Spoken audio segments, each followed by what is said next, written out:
Nick here from highroadsuspension.com. Welcome to our YouTube channel where we teach you how to install just about anything in your driveway. Today we're going to be working on a 2017 Nissan Armada. We're going to be doing a rear air ride delete kit. If your rear air ride fails, typically the #1 indicator will be the rear end sagging lower than the front. This customer decided to replace the factory rear air before it failed because inevitably it will fail. The #1 sign for a failed rear air system is when the back is sagging lower than the front. Sometimes it'll be the entire time the vehicle's operating. Sometimes you'll come out in the morning after it's been sitting for all night and it'll be sagging from a slow leak. Some areas where it could cause a leak are the fittings, a hole in a hose, failed air compressor, failed ride height sensor, or a blown bag. Inevitably, it's going to happen just about everybody. For those of the people that brag that they have 150,000 miles on their Armada and it never happened, another thing to consider is the valving in the shocks themselves. Even though your air system is working, the valving in the shocks is already diminished, and it may feel like you're riding in a boat and you're wallowing all over the place. The air ride delete kit will also fix that. Some other avenues that people use to repair their rear air system is to buy options from eBay or Amazon. Those options are typically made in China or Taiwan and typically don't last much more than 30,000 miles. Again, if the air ride system works, the shocks valving will diminish pretty quickly over time. Typical lifespan of factory shocks and struts is unfortunately around 30,000 to 60,000 miles. The air ride delete kit will have a longer lifespan than the factory shocks and struts. Today we're going to be installing the Fox rear delete kit for the 17 to 24 Armadas, the QX80s, and the later model QX56s. This kit includes Moog 81085 coil springs with the optional coil spring insulators. Your vehicle already comes with the insulators. However, over time they flatten and become worn down.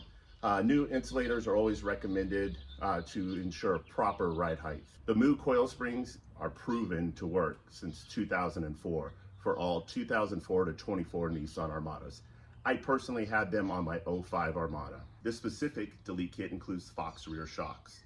It's definitely worth the upgrade over the Bilstein for ride quality and the simple fact that it has a metal sleeve under here that is wide enough to fit the lower shock mount. Whereas with the Bilstein rear shock delete kit, you have to add some 9/16" washers on each side to fill the gap on the lower shock mount. All right, we have the parking brake set. We have the front wheels chocked. We have the vehicle on jack stands. And then we place the wheel underneath for extra safety in case the jack stand fails. Okay, to get you familiar with our factory air ride system, we have the compressor here inside this little box. And then we also have the plug to the compressor here. It's recommended to disconnect the plug here. You will not have any codes on your dash. There'll be no error lights or anything like that. Just disconnect the compressor here, leave the adjustment arm as is. No need to modify that. Here we have the air shock. A lot of people don't realize that the airbag is built into the shock itself. That's why I mentioned that even though the air ride system is working, the valving in the shocks may have diminished quickly over time. Our first move will be to remove the electrical connection to the compressor. To do that, you squeeze both ends and pull up.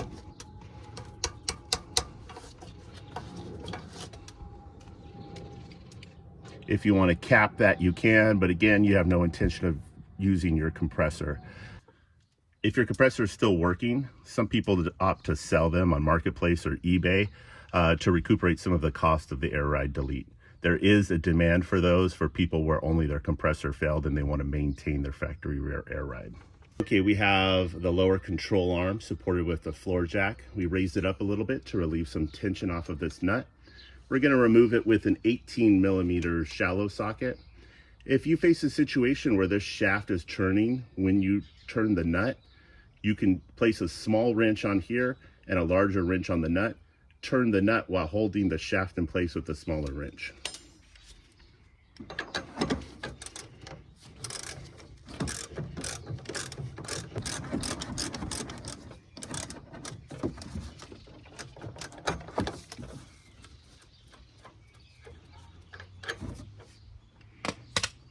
Okay, now we went ahead and removed the lower floor jack so we can relieve tension on the lower bolt. We're going to remove this with a 21mm socket.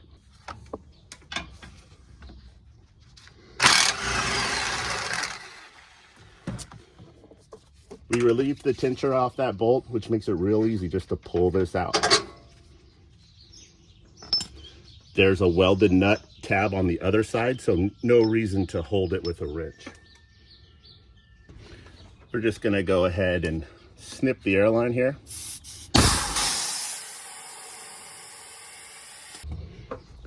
Something to note with the top of this factory shock here is that it has an oval shaped fitting through an oval shaped hole. The Bilstein shocks, the King shocks, the Fox shocks, all available with our delete kits, do not have this here.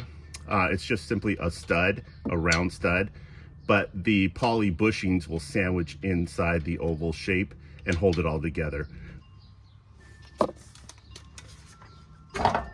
Okay, to remove the shock, you just pull it forward and it'll slide down between this brake line here. Remove the nut to the sway bar in link. We're using an 18mm. We'll use a floor jack to relieve pressure on the sway bar in link, and we'll just pull it out. We'll lower the floor jack. All right, now that we have the rear sway bar link disconnected, we're going to remove this lower control arm bolt here with a 21mm. We have it supported with a floor jack to relieve tension off the bolt. This does not have a welded nut on the other side, so you need to hold the nut with a 21mm wrench.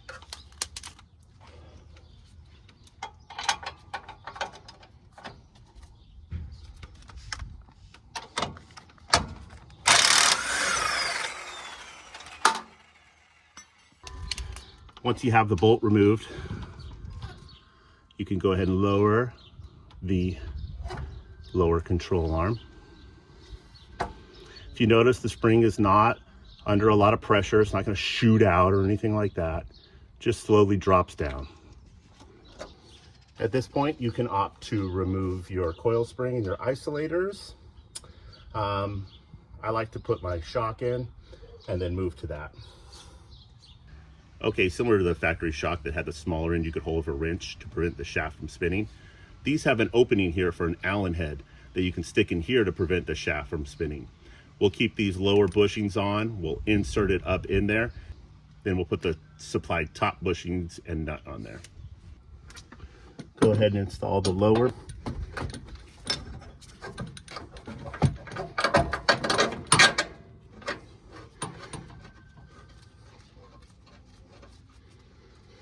You'll notice that the shock shaft is quite a bit taller. What you're going to go ahead and do is just simply push down on the shaft and insert it up inside the hole. All right, go ahead and put the bushings in the order that they arrived with the supplied nut on top.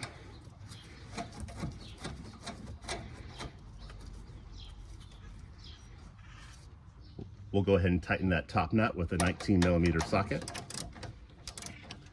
As you can see, the shaft is turning like I mentioned earlier.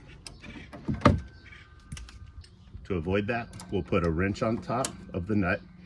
Ratcheting wrench will definitely help save some time. And an Allen key head through the opening on the top. This holds the shaft in place while you tighten the nut down. This lower free floating bushing here is just kind of a bump stop for the rear shock. It can be free floating, it'll adjust as needed. Once you get to a point, it'll no longer spin.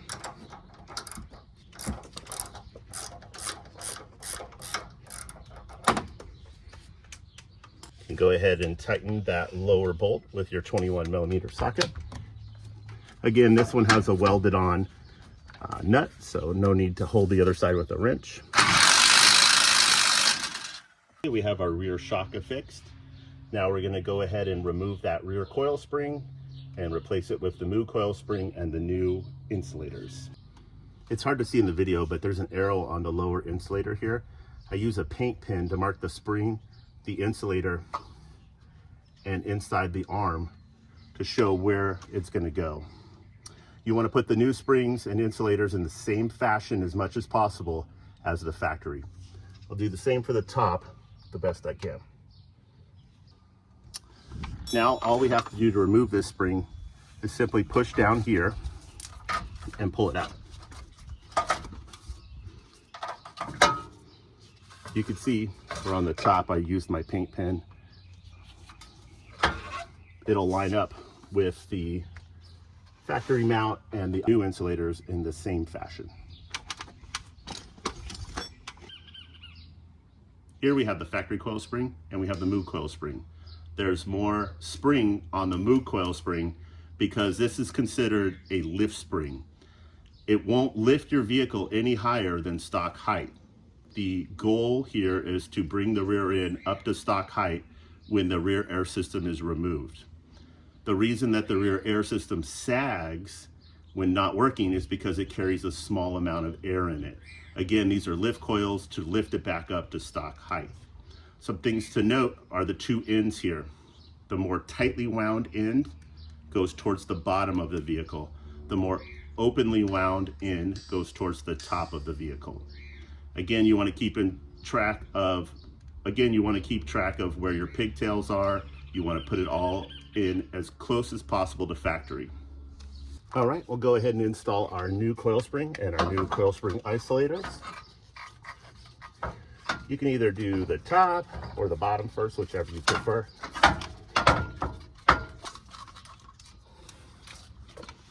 It is a taller coil spring, so it'll require you to pull this down a little more to get it in. Okay, we have our new coil spring, new insulators installed, and it's close to the same fashion as it was in the factory. You're going to go ahead and use your floor jack to bring this lower control arm up to put the bolt back in. All right, we're using our floor jack to bring it up to the lower mount. If you notice that it's not lining up correctly, you can use the floor jack to move it forward or back.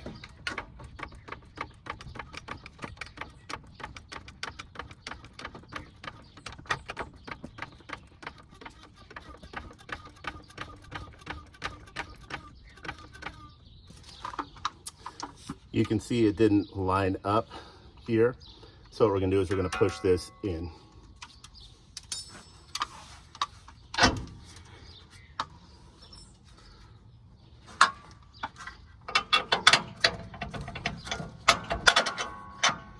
Okay. Hand thread that nut on the back side.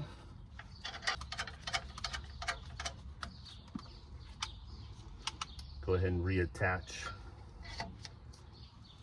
the ABS sensor wires.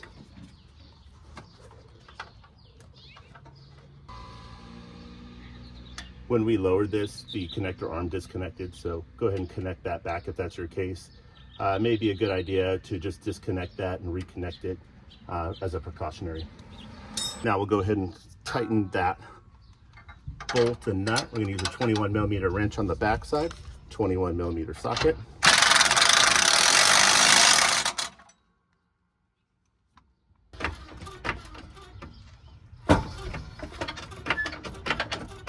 We're going to go ahead and install our sway bar in link by using the floor jack to bring the lower arm up.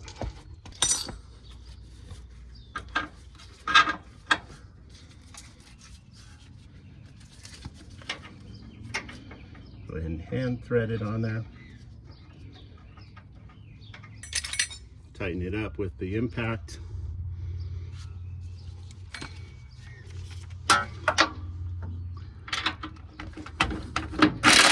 If you face a situation where that bolt on the end link is spinning while you tighten the nut, you can get on the back side of the bolt with a wrench. This is a good time to bend back your dust shields. If you accidentally bent them in during the course of this installation, it'll be a metal on metal grinding sound, so we want to make sure that they're bent back and away from touching the rotor. Okay, our install is complete. We have the Moog springs, the new coil spring insulators, and the Fox shocks installed.